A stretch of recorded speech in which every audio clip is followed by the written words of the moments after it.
Let's talk about proof of concept and what I learned after possibly losing $200. This story takes place back when I was a sophomore in undergrad, so this was way back when I didn't know much about DIY projects. At this point, I haven't taken a musical instrument design class just yet.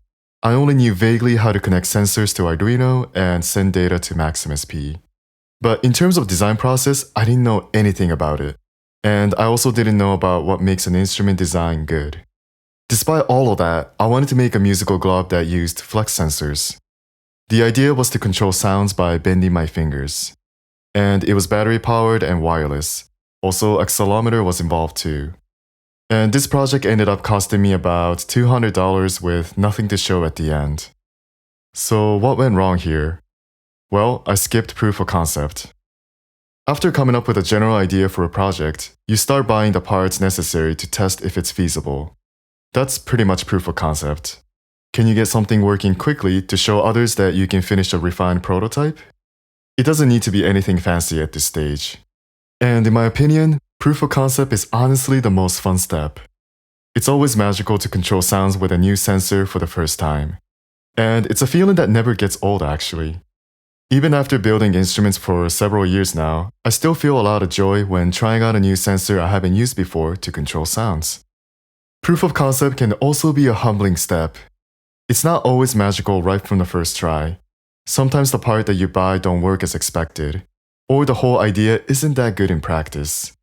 But you can always buy new parts or come up with better instrument ideas. This is totally fine and normal. That's the whole point of doing proof of concept. But what happens if you skip this step and try to make a complete prototype? After I came up with the musical glove idea, it was time for me to buy the parts. I went to the nearby mall and bought a glove. I then bought LilyPad online, which is an Arduino that you can sew on textiles with conductive threads. I figured the project would look fancier by having this type of Arduino directly attached to the musical glove instead of a breadboard with Arduino Nano, for example. Also, I bought flex sensors, battery, accelerometer, wireless communication modules, and etc. Okay, so I already messed up at this stage. What I should have done is just buy the glove and flex sensors. Then the next step would have been to put together a proof of concept consisting of normal Arduino, sensors, wires, and USB cable. After putting it together, I would have needed to actually test if it's fun to play or not. I didn't do any of that.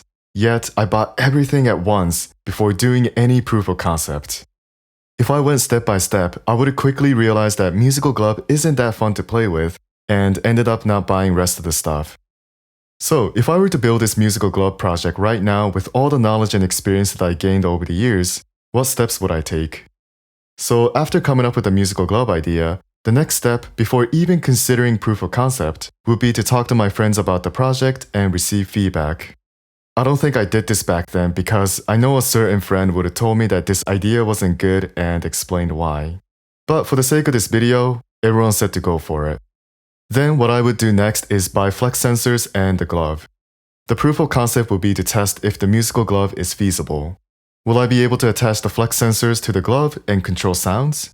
At this step, I would use the normal Arduino, USB cable, glove, breadboard, and wires kinda like this. After getting it working, I need to decide if it's actually even fun to play with it. Again, for the sake of this video, let's say I fall in love with this instrument. It's the best instrument I came up with ever. So the next step will be to decide if it's worth buying the LilyPad. Is the effort of learning how to sew worth it? Or could I have just used the normal Arduino? Okay, let's say I did learn to sew and get LilyPad working. What's next? I would need to research more about the wireless communication module before buying it. So I need to know if it's actually easy to program. Spoiler alert, it wasn't, especially for a beginner. Also, is latency an issue musically? It most likely was.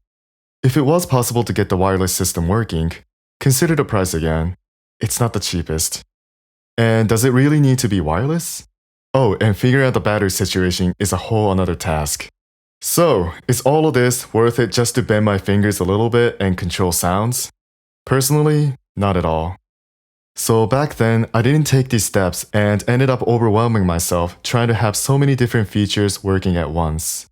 I ended up getting frustrated with sewing and was also told by an older student that wireless communication with Arduino is a total nightmare from their experience. Honestly, it would have been enough for the first prototype to be Arduino Uno powered and also not wireless. Then I could have just played shows and made some music for several months and decided what features to add. Okay, so what did I learn from all of this?